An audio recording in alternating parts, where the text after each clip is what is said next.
This week on Africa Health Check. Vijana ni wale ambao wamependa kutembea kwa group. Ningependa vijana wote wapate chanjo. The quarter meetings and teaching them how to practice washing hands. We highlight some of the key youth activities. Art to me was now more of a representation, something that I could represent. I could speak for the voices that have not been heard before. That have aided in the fight against the pandemic.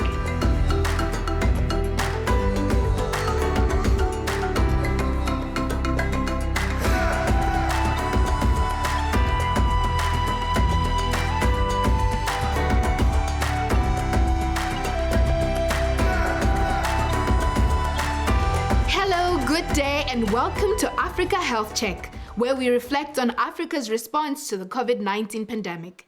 I am Khokhontlejang Paladi. On today's episode, we will be discussing youth-led activities in the response to the COVID-19 pandemic. But before we dive into that discussion, let us have a look at Africa in numbers.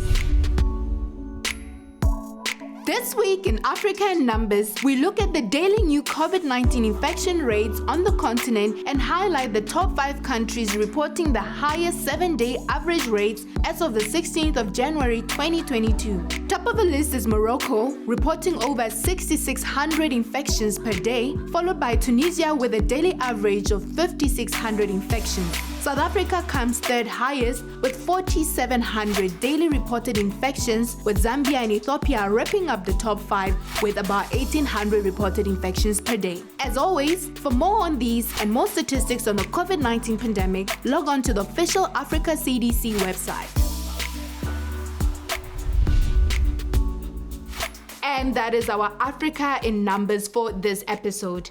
As I've already mentioned, on this episode, we will be discussing youth activities and the immense role that young people of Africa have had to play in responding to the COVID-19 pandemic. To help me discuss this, our guest panelist is Asha Mweri, who is the co-founder of Women Work and Director of Operations and Talent at Africa Management Institute. We also have our usual commentators, Dr. Marianne Moreithi, who is the current chair of the Department of Medical Microbiology and Immunology and a senior research fellow at the University of Nairobi in Kenya, as well as Reverend Anthony Achampong, who is a pharmacist and a pastor from Ghana. Before we hear from these exceptional panelists, let us have a look at this week's feature.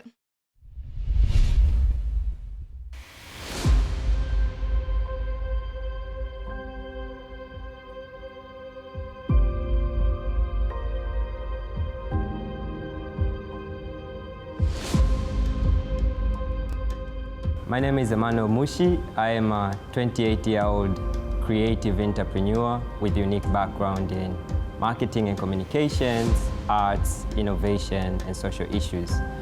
My interest stems from understanding the need to engineer unique and sustainable solutions. I do see myself contributing to the building the creative industry in Africa, especially building infrastructures, capacities, and if possible, increasing the market share and visibility of everyday African stories, and particularly stories of those forgotten youth, those youth who are trapped in the system, and those youth who are still unscripted.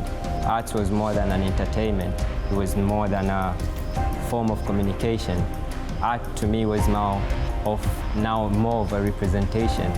And so I was fortunate enough to get a MasterCard Foundation scholarship. And with this scholarship, it kind of gave me exposure to innovation and creativity from a global point of view. So for me now, the task was put that into emphasis and kind of make that locally relevant. Our DNA as visual aided stories is woven around, endorsing and celebrating the history, culture, and pride of Pan-Africanism. And to us, one of the elements that could capture all that is the pride and the beauty of an African woman, to try to empower the representation of an African woman in such a male-dominated society. Since we're trying to do a COVID campaign and the campaign is about Corona, we should have our main character of the campaign be named after Karina. So I started asking questions like, okay, so what what hair will Karina have? Is it bantu knots? Is it, cornrows? What African jewelry will Karina be representing, will be wearing? Far more importantly, so Karina could be that symbol of a woman, a resilient woman who, besides everyday challenges, she could adapt, rise to any obstacle and make her way towards the progress. Karina was a symbol to all these women who strive for higher ideals from Tanzania, across the continent and across the globe. I think asking these questions kind of gave us this social conscience to say, you know what, we're going to go forward with our project. And by doing that, we developed a character. From a community point of view, those neighborhoods and nearby areas which we installed those murals have benefited by having readily accessible artworks. We created public art that freely educates, inspires, and speaks to the community. And by doing so, by selecting areas to fix up walls and aesthetically transform the area in these neighborhoods, we kind of give value in these neighborhoods. So when we're installing murals on ground, we'd have people coming to us and ask, are you guys saying Corona is now in our neighborhood? Should we still take precautions? And so these conversations were starting dialogues. Another socio-economic aspect that I really liked and enjoyed was how smart the street vendors were, because they started selling face masks right next to our mural sites as a way for them to make money. And I kind of like how smart of these other young street vendors went on to jump on this opportunity like that. The last thing is really, it's a tribute. It's a tribute to all those people behind me that have strived so hard to nurture my idea and get it out there. Such a really inspirational story from our feature this week. And now we're going to dive right into the discussion. And I'm going to start with Asha. Maybe just tell us a little bit about yourself, where you come from, and what is it that you do? Thank you so much, and thank you so much for having me. My name is Asha Meru. I am born and raised in Kenya, but right now I call Ghana Accra home. And over my career, I've worn different hats.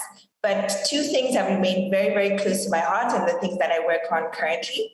One is making sure that women, and especially youthful women, are really able to access opportunities. So I am co-founder of an organization called Women Work, which is a network for professionals and entrepreneurs across Africa. And the second thing I'm really, really passionate about is really making sure that people are able to build successful businesses in Africa. Small and medium businesses are the future of Africa, and so I'm really, really excited about doing that. And so I lead the people function at Africa Management Institute, which is focused on training the next generation of entrepreneurs in Africa. Absolutely great. Tell us, what is your journey? What is your story? What inspired you to get into training young entrepreneurs, or what inspired you to also get into the work of Pan-Africanism? It's really interesting. How I got into the journey is through failure. So I started my first business and it was a big flop, which is a good thing because sometimes failure really, really teaches you. And so I was inspired by the fact that I was not the only one, and I am not the only one who started a business and failed. And I started to think about what then are some solutions that could really, really help people like myself, women, entrepreneurs across the board, really build solid businesses that could scale, not just in a specific country, but more Pan-African. So that's my inspiration. That's kind of why I do what I do every single day. It comes from a very personal basis and really gets me excited to see youth and people able to build businesses, access opportunities, and it's something I'm committed to as well. Absolutely. And they do say that failure is the best teacher, which is quite ironic. But I think it's a fact for most of us. We've learned through the worst mistakes that we've ever made, or even the worst failures that we've ever experienced. So now let's talk about youth-led activities in the COVID response. Maybe you can shed a light about what young people that you work with in Ghana were doing to contribute to the COVID-19 response. Yeah, so I'm going to first focus some conversation on the work that I've done in Kenya with women work. We quickly realized when the pandemic hit that businesses needed to transform digitally. And by that, I don't mean a complex digital transformation. I simply mean being able to access customers online. And so we created a program called the Digital Future Program that allows any person on this watching is able to really create and understand how to be able to sell whatever product they have online. So we'll take you through the art and science of buying and selling online for your customers. So that's one of them. And so far we've trained about 500 individuals. It's been great. Lots of people said, wow, I really didn't know this. I just thought having a Facebook page is enough. And that's not enough. And they've learned a lot from that. So that's kind of one of the activities that we've done to respond to the pandemic specifically. On the other front, on Africa Management Institute, we run a program, of course, with partners to just ensure that businesses understand how to be able to survive during the pandemic. You needed to kind of adjust your cash flows, adjust a lot of your operations to ensure that you have enough money, that you have enough leeway to really make sure that your business doesn't close down. So we had a program called Survive to Thrive, which has run over the past year and a half and had really, really great success as well. Really great stuff. I'm going to jump to Reverend Anthony Achampo. Maybe you could share some of the youth-led activities that young people in your country, or the young people that you work with, engaged with as a response to the COVID-19 pandemic.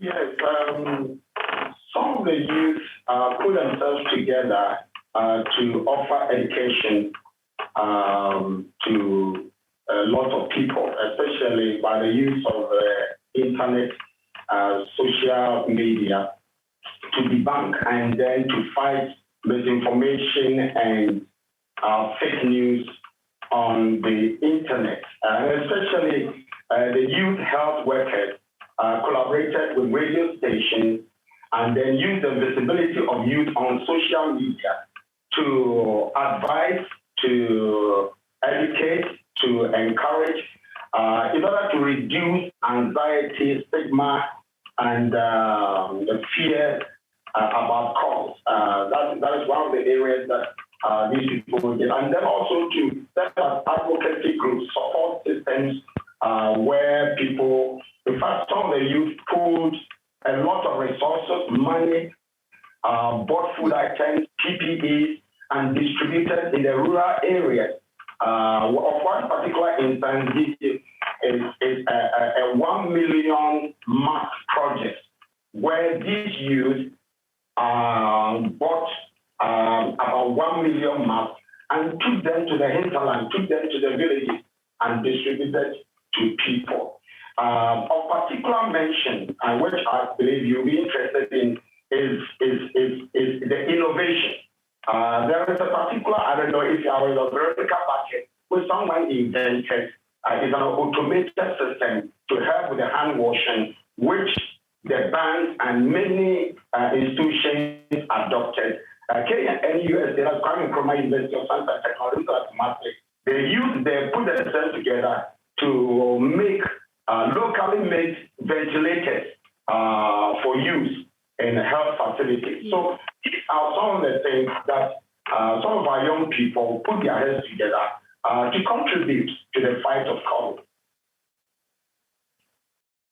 Absolutely. And I'm happy that you mentioned innovation, Reverend Achempong. There's this joke that was making rounds in Botswana that most of our mainline churches often don't give young people an important role in the church until COVID hit. And now we needed young people because they're tech savvy to help the churches to go on Zoom and to live stream. And all of a sudden, young people became important and were given important roles in the church for the first time. Thank you so much, Reverend. I'm going to jump to Dr. Marianne. I know you work a lot with young people in academia and outside academia as well. Maybe you could share some of the outstanding youth-led activities that you witness young people engaging in to respond to COVID-19. Yes, and in fact, some of the work our students did, or the youth that I work with, was recognized by UNICEF and UNESCO, in that they came up with a very innovative tool. Again, we're talking about innovation. They came up with an app within the University of Nairobi, and this app is called RADA. In Swahili, it means stay woke or stay ready. And in that app, they created a network where, because, with the pandemic, one item came up, and that was social distancing, online learning. So the youth, where they would meet and interact, suddenly they were not interacting amongst themselves with their teachers and members of the public. So with this app, the youth felt they were connected. This app helps them connect with different other youths within the campus, within the university. And also this app created an avenue to deal with mental health. Remember that isolation, distancing created some mental health challenges. Again, as humans, we are social. So when you tell us not to see one another, there was a bit of a depression that was going around. But with this app now, the youth could quickly reach for help. Counseling services, psychiatric services as well were applied in this app. And again, it's now created a whole avenue, not just at the University of Nairobi. It's been opened up countrywide for other youth in other universities to be able to participate in. And it has created such a great venture for them to be able to talk, interact, and once in a while plan up meetings and talk about other innovations. Two, and you can allow me to talk this quickly, again, with the youth that I work with in the medical setting, the medical students came together, created a funds drive so that they could also have access to PPEs, not just for themselves, but for other nurses and medical doctors at the largest hospital in Kenya, that's the Kenyatta National Hospital. This event was graced by several people, important players, both in the government and the NGOs, and it was youth-led. It was very, it helped us. It created an avenue for this youth, again, to interact with many people, interact with important people, both in government, in other settings, to drive a very important aspect here, and that's the provision of PPEs. And they needed PPEs the most, and when hospitals needed PPEs the most. So, wow, we cannot do without the youth.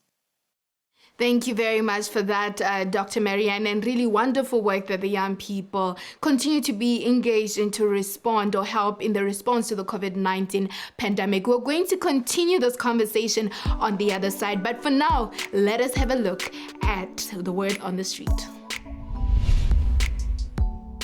My advice to the youth is that they should also go to the health center, they should take the vaccine. And before going there, they should make sure they eat very well. If they are able to do that, they will not have any side effects concerning the vaccine. My message to the youth is that they shouldn't give up. The corona is there, and we have to live with it. We have maneuvered the past year, and we are still going on. Regarding the vaccine in the youth, I can encourage them to go and vaccinate. They must not listen to the social media and news. They must go and vaccinate. It is very important for their lives. And that is the word on the street on what young people have been doing in their respective countries to help contribute to the COVID-19 response. I'm going to take the last segment of our discussion with our amazing panelists. I'm going to start with you, Asha. Just tell us about some of the challenges that, young people face on the ground in an attempt to help contribute to the COVID-19 response, and how maybe you were able to help young people overcome those challenges. Yeah, so I'm going to mention two big problems, and I think this one cuts across the board. Wherever you are, you always hear this, and I don't even think it's just youth. I think it's majority people. One, it's access to finance or access to capital, right? So we have this really innovative idea, but we need capital to actually be able to do it, to execute on it. And the first question I hear, and this question I hear all the time, Asha, where do I get the money? Right? So how do we provide access to capital in ways that, we know youth don't have tractors, large pieces of land to show you as collateral. right? So how do we create financial products for youth that does not require collateral or does already leverage whatever they have, right? So that's one thing. The second thing is something that I actually think we should definitely try and do a lot more often is being able to make sure that we are listening to youth. Young people have such amazing ideas. They're pushing the limits. They really, really want to change things. And I think those two things, if gradually solved, could really open up the doors for youth. And I'm seeing a lot of businesses and I'm seeing a lot of organizations, foundations really trying to solve one for finance. I'm seeing people offer loans to youth, to be people starting businesses without the need for large collateral. And I'm seeing people who want to pay it back forward. So I'm seeing those two happen.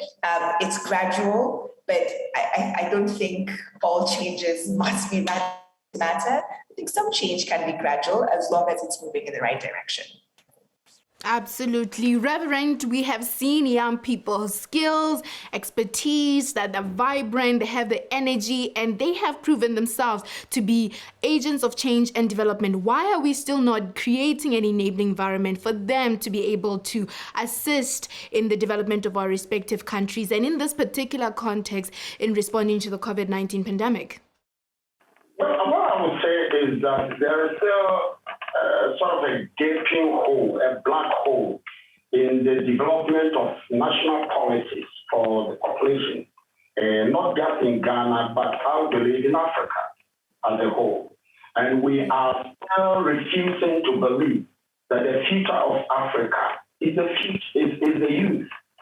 Well, when the crisis came, last year, lockdowns, the great segment of people that took the hit were the youth. Apart from the fact that many could not go to school, how about youth unemployment? Youth unemployment. Many lost their jobs. Those who were in apprenticeship, those who were learning trade, couldn't go to work. And mind you, Ghana is not Accra, and Ghana is not Kumasi. These are the large cities, the urban centers. Most of the youth come from the villages, come from the towns, come from the hinterland into the city. There are several thousands of graduates who cannot find jobs to do. And I believe that if any of our opinion leaders, our political leaders, are listening and to this broadcast, which I really recommend to them very highly, what I would say is this, that we need to refocus and redesign our national policies with a view to enhancing and dealing with youth education and youth employment, and then also to provide certain interventions for people that become victims of such challenges. Let me cite some examples.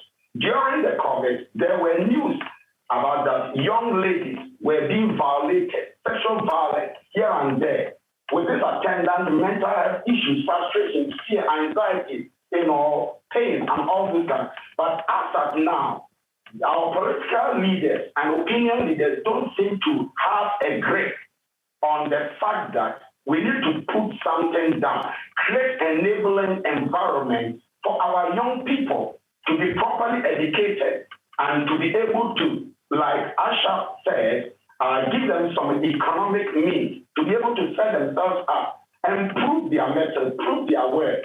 And I think that if we are able to come along with some of such interventions, it will help a lot. It will help our youth, it will help our country. Thank you so much for that, Reverend Anthony Achempa. I'm going to jump to Dr. Marianne, and I want you to speak to a stakeholder in Africa who's listening to this right now on what they can do to play a pivotal and supportive role towards supporting youth-led activities in the response to COVID-19. To a stakeholder, and first of all, I will talk or repeat what you just said, the joke in Botswana, where the youth finally got an opportunity to lead on something. And here is really where the key point is. We need to listen to the youth. They are reading more, watching more news. very innovative. They have very creative ideas, and it's about time we started listening to them. We started incorporating them on our tables, our decision-making tables. And I have to also listen to them on what they're going through, the challenges they may be facing. Yes, we've talked about financial challenges. We've talked about having their voice heard, but also as a health scientist or a health practitioner, I'd want to talk about their state of health. You can see in the last 2 years, particularly in my country or East Africa, we saw a high rate of teenage and youth pregnancy. And not just that, we saw also high rates of sexually transmitted diseases because our children or our youth were more at home, not being engaged. And that's another key thing here. We need to engage them more and also talk about real life situations here. Part of them is being their sexual health, mental health, dealing with any challenges that they may be facing when it comes to health-related matters, as much as we engage in them in coming up with different innovations. In my setting, I've seen them also come up with very good innovations in matters of hand washing facilities. I've seen them being taken around in schools, taken around the streets where they use mechanics, where you place your foot and the water. And again, this has been a youth-led initiative.